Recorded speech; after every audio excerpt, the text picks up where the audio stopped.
पिता और पुत्र एवं पवित्र आत्मा नाम रे आमेन। प्रिय बंधुगण, आज आम महान साधु लियों को स्मरण करूँ। से जड़े पुण्य पिता और मंडलीर धर्माचार्य थे। पुण्य पिता लेओ प्रथम 390 रु 400 ख्रीष्टाब्द मध्य रोम रे जन्मग्रहण करते। से टस्कानीर एक सम्भ्रांत परिवार वंशधर थे।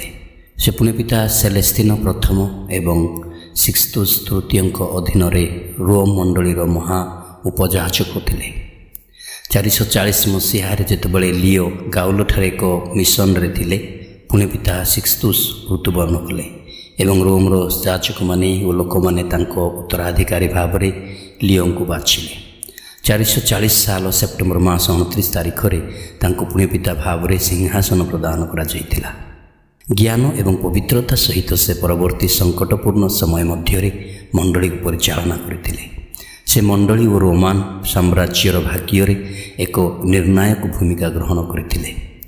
महान साधु लियों स्मारकी जहाँ नवेम्बर 10 तारीख में पालित होउथिला, जहाँ साधु जेरोम शहीद शास्त्र पूर्वर ही लिपिबद्ध होइथिला। तापरे मध्य जुगरे एक स्मारकी एप्रिल 11 तारीख में पालन करा जाउथिला। 1969 सालर पूजन विधि संस्करण समय यह पूर्व निर्धारित तारीख 10 नवेम्बर को स्थानांतरित करा जायतिला।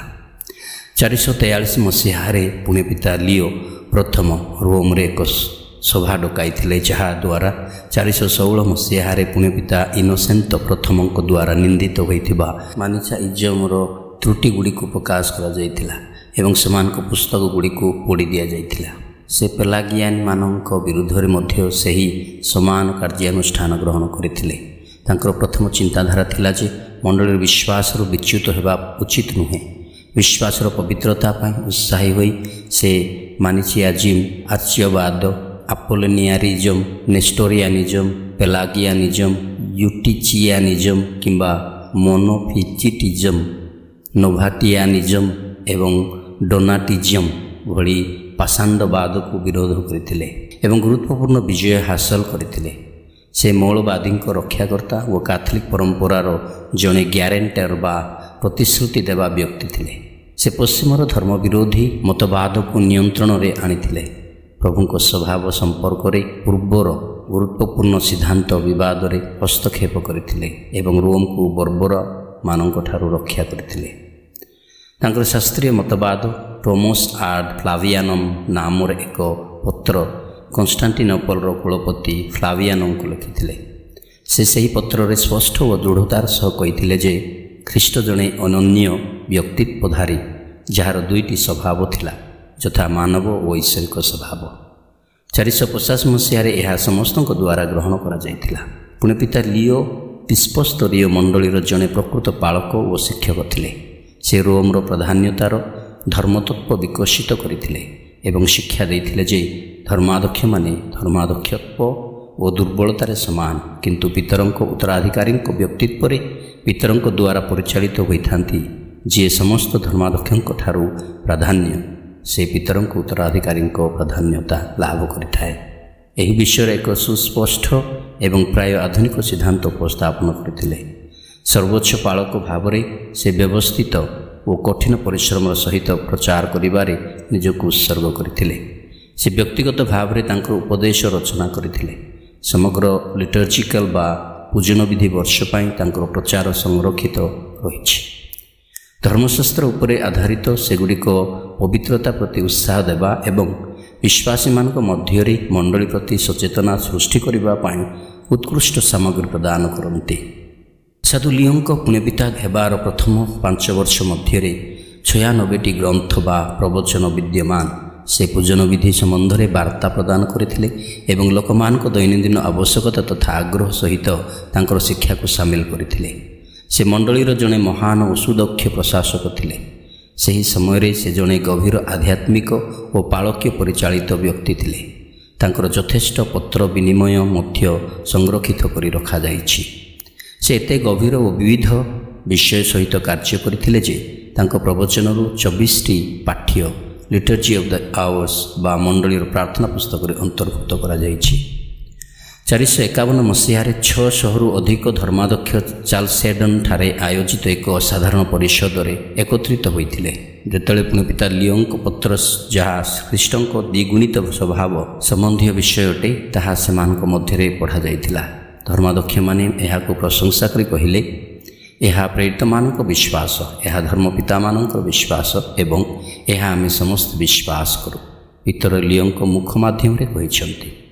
ଏହି ପ୍ରସିଦ୍ଧ ପତ୍ର ଯେଉଁଥିରେ ସାଧୁ ଲିଓ ଖ୍ରୀଷ୍ଟଙ୍କ ଦୁଇ ସ୍ୱଭାବ ଉପରେ ମଣ୍ଡଳୀର ଶିକ୍ଷା ପ୍ରଦାନ କରନ୍ତି ତାହା ଈଶ୍ୱର ଶାସ୍ତ୍ରର ଗୂଢ଼ତତ୍ପର ଏକ ଶାସ୍ତ୍ର ହୋଇଅଛି। ସାଧୁ ଲିଓଙ୍କ ଅନୁସାରେ ଖ୍ରୀଷ୍ଟ ଓ ମଣ୍ଡଳୀ ଅତୀତରେ ରୁହନ୍ତି ନାହିଁ। ସେ ଶିକ୍ଷା ଦେଇଥିଲେ ଯେ ଆମେ ସୁସମାଚାର କାହାଣୀ ଓ ଭବିଷ୍ୟବାଣୀ ଉପକରଣ ଦ୍ୱାରା ଘୋଷଣା କରାଯାଇଥିବା ବିଶ୍ୱାସ ଆଡ଼କୁ ପରିଚାଳିତ ହୋଇଥାଉ। ପ୍ରେରିତମାନଙ୍କର ସାକ୍ଷ୍ୟ ଖ୍ରୀଷ୍ଟଙ୍କୁ ଆମ ସମ୍ମୁଖରେ ଉପସ୍ଥାପନ କରାଏ। ସେମାନେ ଯାହା ଦେଖିଲେ ଆମେ ତାହା ଦେଖନ୍ତି, ସେମାନେ ଯାହା ଛୁଇଁଲେ ତାହା ଆମେ ସ୍ପର୍ଶ କରନ୍ତି। ଶାସ୍ତ୍ରରେ ପବିତ୍ର ଆତ୍ମା ଆମମାନଙ୍କୁ ନିର୍ଦ୍ଦେଶ ଦିଅନ୍ତି। ତେଣୁ ବାର୍ତ୍ତା ବା ସନ୍ଦେଶ ବୁଝିବା ପ୍ରାୟତଃ କଷ୍ଟକର ହେଲେ ମଧ୍ୟ ସନ୍ଦେହର ଆବଶ୍ୟକତା ନାହିଁ। ପବିତ୍ର ଆତ୍ମା ଆମକୁ ଅସୁବିଧା ଦୂର କରିବାରେ ସାହାଯ୍ୟ କରନ୍ତି। ସାଧୁ ଲିଓ ଏହା ମଧ୍ୟ ଶିକ୍ଷା ଦେଇଥିଲେ ଯେ ପ୍ରେରିତୀୟ ଚାବି ମାଧ୍ୟମରେ ଅନୁତାପକାରୀଙ୍କର ଲୁହ ପରମେଶ୍ୱରଙ୍କ ଦୟାର ଦୁଆର ଖୋଲିଦିଏ, କାରଣ ପ୍ରାୟତଃ ଅନୁତପ୍ତି ପରମେଶ୍ୱରଙ୍କ ନ୍ୟାୟକୁ ଅସ୍ତ୍ରହୀନ କରିଥାଏ। 452 ମସିହାରେ ଆଟିଲା ହୁନ୍ ଅନେକ ଦେଶକୁ ଲୁଟ୍ କଲା ପରେ ସେ ରୋମ୍ ବିରୁଦ୍ଧରେ ଯାତ୍ରା କଲେ ଏବଂ ରୋମାନ ସମ୍ରାଟ ତଥା ଲୋକମାନେ ସାହାଯ୍ୟ ପାଇଁ ପୁଣ୍ୟପିତା ଲିଓଙ୍କ ପାଖକୁ ଆସିଲେ। ପୁଣ୍ୟପିତା ଈଶ୍ୱରଙ୍କର ଆଘାତ ଆଟିଲାଙ୍କୁ ଭେଟିବାକୁ ଗଲେ ଏବଂ ତାଙ୍କ ସହିତ ଦ୍ୱିପାକ୍ଷିକ ଆଲୋଚନା କଲେ। ଏହି ବୈଠକ ରାଭେନାରେ ହୋଇଥିଲା ଏବଂ ସମସ୍ତ ଆଶାର ବିପରୀତ ଆଟିଲା ପୁଣ୍ୟପିତାଙ୍କୁ ମହାସମ୍ମାନର ସହିତ ଗ୍ରହଣ କରିଥିଲେ। ଏହି ଆଲୋଚନାର ଫଳସ୍ୱରୂପ ଆକ୍ରମଣକାରୀ ରାଜା ଏବଂ ରୋମାନ ସାମ୍ରାଜ୍ୟ ମଧ୍ୟରେ ଏକ ଶାନ୍ତିର ଚୁକ୍ତି ହୋଇଥିଲା। ଏହିପରି ବାର୍ଷିକ ଶ୍ରଦ୍ଧାଞ୍ଜଳିରେ ବିନିମୟରେ ରୋମ୍ ସହର ଏବଂ ଆଖପାଖ ଦେଶ ବିଧ୍ୱଂସରୁ ରକ୍ଷା ପାଇଥିଲା। 455 ମସିହାରେ ଭଙ୍ଗାରୀଙ୍କ ରାଜା ଆଲାରିଙ୍କଙ୍କ ନେତୃତ୍ୱରେ ରୋମ୍ ଆକ୍ରମଣର ଶିକାର ହୋଇଥିଲା। ପୁଣ୍ୟପିତା ଲିଓ ରାଜାଙ୍କୁ ତାଙ୍କ ସୈନ୍ୟମାନଙ୍କୁ ନିୟନ୍ତ୍ରଣ କରିବାକୁ, ଲୋକମାନଙ୍କୁ ହତ୍ୟା କରିବାରୁ ଏବଂ ସହରକୁ ପୋଡ଼ିଦେବାରୁ ରୋକିବା ପାଇଁ ପ୍ରବର୍ତ୍ତାଇଥିଲେ। ଆଟିଲା ପରି ନୁହେଁ, ଆଲାରିକ୍ ସହରକୁ ଲୁଣ୍ଠନ କରିଥିଲେ। ତଥାପି ସେ ପୁଣ୍ୟପିତା ଲିଓଙ୍କ କଥା ଶୁଣିଥିଲେ ଏବଂ ଏହାକୁ ହତ୍ୟାକାଣ୍ଡ ଓ ଧ୍ୱଂସରୁ ରକ୍ଷା କରିଥିଲେ। ଲିଓ ଜଣେ ଦୃଢ଼ ଓ ନିର୍ଣ୍ଣାୟକ ପୁଣ୍ୟପିତା ଥିଲେ। ସେହି ସମୟରେ ଜଣେ କ୍ଷମାଶୀଳ ଓ ପୁନର୍ମିଳନକାରୀ ପାଳକ ଥିଲେ। ସେ ଏତେ ନମ୍ର, କୋମଳ ଓ ବଦାନ୍ୟଶୀଳ ଥିଲେ ଯେ ସମ୍ରାଟଙ୍କ ଠାରୁ ଆରମ୍ଭ କରି ଗରିବ ଏବଂ ଏପରିକି ଅସଭ୍ୟ ପର୍ଯ୍ୟନ୍ତ ସମସ୍ତ ସ୍ତରର ଲୋକ ତାହାଙ୍କୁ ସମ୍ମାନ କରୁଥିଲେ। ମହାନ ଲିଓ 21 ବର୍ଷରୁ ଅଳ୍ପ କିଛି ଅଧିକ ସମୟ ପାଇଁ ହୋଲି ସି ବା ପବିତ୍ର ସିଂହାସନଠାରେ ରହିଥିଲେ ଏବଂ ତାପରେ 10 ନଭେମ୍ବର 461 ମସିହା ନଭେମ୍ବର 10 ତାରିଖରେ ତାଙ୍କ ପୁରସ୍କାର ପାଇଁ ସେଠାରୁ ଚାଲିଗଲେ। ସେ ପ୍ରକୃତରେ ପିତରଙ୍କ ଜଣେ ଯୋଗ୍ୟ ଉତ୍ତରାଧିକାରୀ ଥିଲେ। ମଣ୍ଡଳୀର ଏକତା ଓ ଖ୍ରୀଷ୍ଟଙ୍କ ରହସ୍ୟରେ ବିଶ୍ୱାସର ପ୍ରବର୍ତ୍ତକ ଥିଲେ। ତାଙ୍କର ବହୁମୁଖୀ ପୁଣ୍ୟପିତା କାର୍ଯ୍ୟ ଦାୟିତ୍ୱ ବିଭିନ୍ନ ପ୍ରକାର କାର୍ଯ୍ୟକ୍ରମ ଓ ସେବାକର୍ମରେ ନିଜକୁ ପ୍ରକାଶ କରିଥିଲେ। କାର୍ଯ୍ୟକଳାପ ଏବଂ ସେବା ଆଧ୍ୟାତ୍ମିକ, ସିଦ୍ଧାନ୍ତମୂଳକ, ଶୃଙ୍ଖଳାଗତ, ପ୍ରଶାସନିକ, ରାଜନୈତିକ, ସାମାଜିକ ଏବଂ ସାହିତ୍ୟିକ। ସାଧୁ ପାଉଲଙ୍କ କହିବା ଅନୁସାରେ ସମସ୍ତଙ୍କ ପାଇଁ ସବୁକିଛି ହୋଇଗଲେ। ପ୍ରଥମ କରନ୍ଥୀୟ 9:22। ଗ୍ରେଗୋରୀ ପ୍ରଥମ ଏବଂ ନିକୋଲାସ୍ ପ୍ରଥମଙ୍କ ସହିତ ଲିଓ ପ୍ରଥମଙ୍କୁ ମହାନ ଭାବରେ ସମ୍ମାନିତ କରାଯାଇଛି। 1754 ମସିହାରେ ତାଙ୍କୁ ମଣ୍ଡଳୀର ଧର୍ମାଚାର୍ଯ୍ୟ ବୋଲି ଘୋଷଣା କରାଯାଇଥିଲା। ପୁଣ୍ୟପିତା ମହାନ ସାଧୁ ଲିଓଙ୍କ ସ୍ମାରକୀ ଆମମାନଙ୍କୁ ମନେ ପକାଇ ଦିଏ ଯେ ପ୍ରଭୁଙ୍କ ଦ୍ୱାରା ତାଙ୍କ ମେଷମାନଙ୍କୁ ଚରାଇବା ପାଇଁ ନିଯୁକ୍ତ ସାଧୁ ପିତର ତାଙ୍କ ଉତ୍ତରାଧିକାରୀ ପୁଣ୍ୟପିତାଙ୍କ ମାଧ୍ୟମରେ କଥାବାର୍ତ୍ତା ଏବଂ ଶିକ୍ଷା ଦେଇ ଚାଲିଛନ୍ତି। ଆମମାନଙ୍କୁ ଆମର ବର୍ତ୍ତମାନର ପବିତ୍ର ପିତାଙ୍କ ପ୍ରବଚନ ଏବଂ ଲେଖା ଯଥାସମ୍ଭବ ପଢ଼ିବାକୁ ପଡ଼ିବ, ଯାହାଦ୍ୱାରା ଆମେ ଆମକୁ ଆଲୋକିତ ଏବଂ ମାର୍ଗଦର୍ଶନ କରିବାକୁ ଦେଇପାରିବୁ। ପୁଣ୍ୟପିତାଙ୍କ ସ୍ୱର ହେଉଛି ପିତରଙ୍କ ସ୍ୱର। ତେଣୁ ଆମେ ଦୈନନ୍ଦିନ ଜୀବନରେ ଖ୍ରୀଷ୍ଟଙ୍କ ପ୍ରତି ବିଶ୍ୱସ୍ତ ଏବଂ ତାଙ୍କ ଶିକ୍ଷା ପ୍ରତି ବିଶ୍ୱସ୍ତ ରହିବା ପାଇଁ ଆମମାନଙ୍କୁ ତାଙ୍କ ସ୍ୱର ପ୍ରତି ଧ୍ୟାନ ଦେବାକୁ ପଡ଼ିବ। ପ୍ରଭୁ କ'ଣ ତାଙ୍କ ଶିଷ୍ୟମାନଙ୍କୁ କହିନଥିଲେ, ଯେ କେହି ତୁମର କଥା ଶୁଣେ ସେ ମୋ କଥା ଶୁଣେ, ଯେ କେହି ତୁମକୁ ଅଗ୍ରାହ୍ୟ କରେ ସେ ମୋତେ ଅଗ୍ରାହ୍ୟ କରେ ଏବଂ ଯେ କେହି ମୋତେ ଅଗ୍ରାହ୍ୟ କରେ ସେ ମୋତେ ପ୍ରେରଣ କରିଥିବା ବ୍ୟକ୍ତିଙ୍କୁ ଅଗ୍ରାହ୍ୟ କରେ। ଲୁକ 10:16। आमे किछि तांको जीवन शिक्षा करिबा। प्रथम दृढ़ विश्वास और साहस। महान साधु लियो मंडली और रोम साम्राज्यर कठिन समय बास करथिले। से निज विश्वास रे दृढ़ रहिले।